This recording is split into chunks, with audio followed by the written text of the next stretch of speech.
Expressionmed currently works with continuous glucose monitors, which is a wearable device for diabetic care. But it didn't start there. It actually started for diabetic infusion sets, which can only be worn for 3 days. But I had a very close friend growing up who had one, and in the summer she would get overlapping tan lines because you have to move them every 3 days. And I wanted to create a simple solution, which was to create a heart shape. And I ended up realizing that to create this design, we needed something that didn't exist because the medical tape rolls were too small, and tegaderms, which is a large clear patch, were clear, so I couldn't draw on them. And so I realized I needed to create something new. And while I was working on creating something new, I realized that there was this huge need for medical tape in the diabetes space. I realized that there were people who were paying hundreds of dollars a month to replace really expensive pieces of equipment that were falling off sooner than they should have been.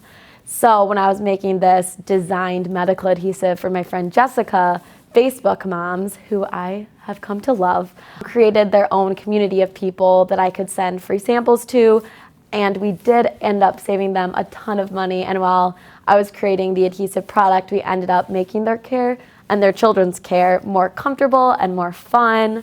And it just turned into a really exciting company that helps people all over the world to wear their devices in a more affordable, a more comfortable, and a more designable way. My eFest experience was phenomenal. I still keep up with a lot of the entrepreneurs that I met during eFest, and I also learned a lot from a lot of the judges and mentors and speakers that I met through eFest.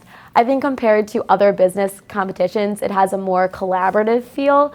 Instead of trying to put like really smart innovators against each other, we were given time to collaborate on an innovation competition in which we could win as a team of people from multiple companies, from multiple schools.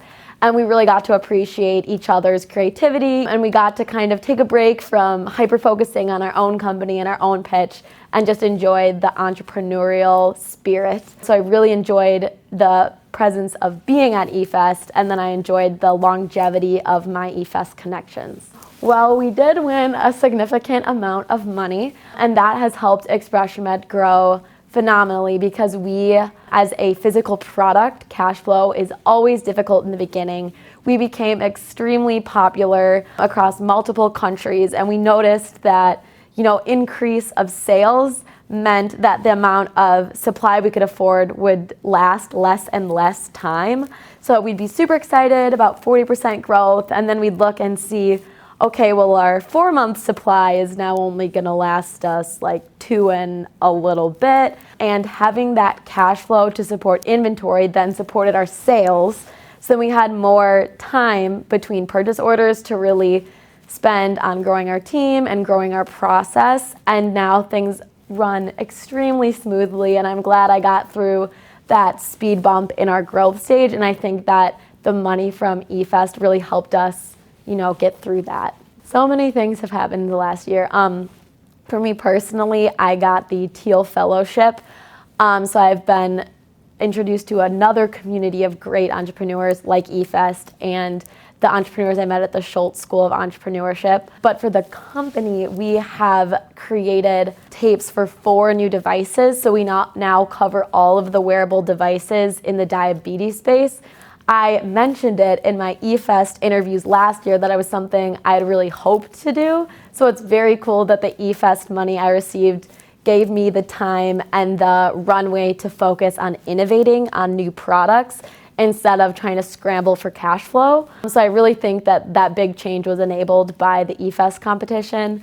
We also have new offices, so we're able to all meet together and work together in a shared space, which I really like. And we have new wholesale relationships in Australia and Canada and the UK, which has been really exciting for us as well and just helping us differentiate our market. I think the most difficult thing is having the confidence to assert their opinion because they think they're young, they're undereducated. I haven't even finished a full degree yet. Competitors are in the same situation.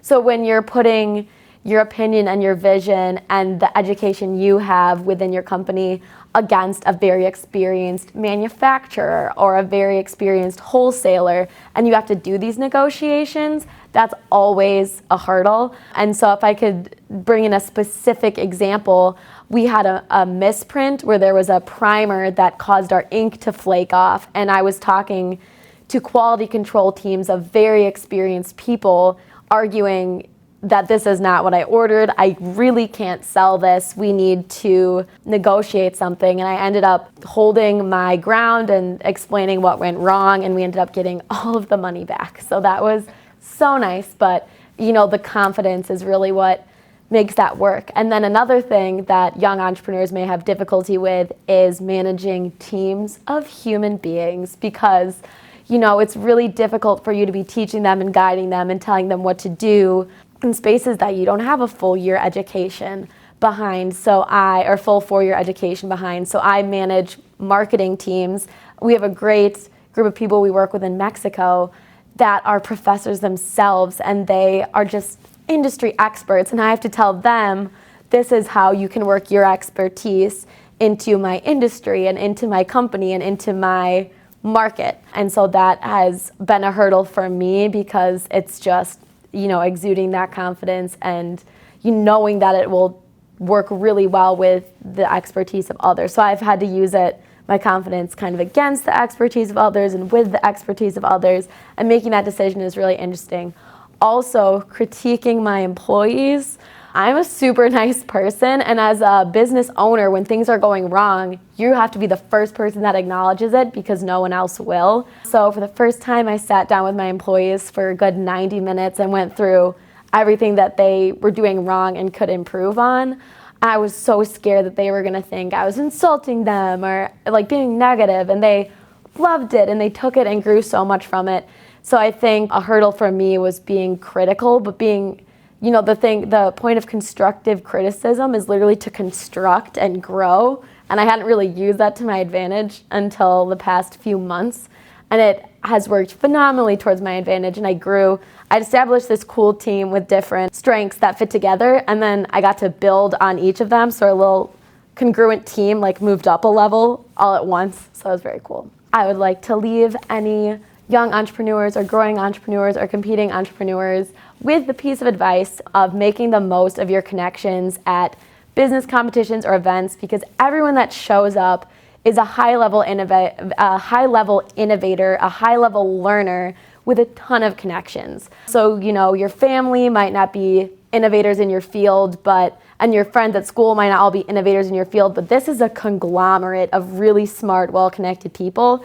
So just, getting people's contact information, getting the vibe of what people know about, and utilizing them and staying friends with them is what I think is the best way for you to utilize your experiences at these competitions.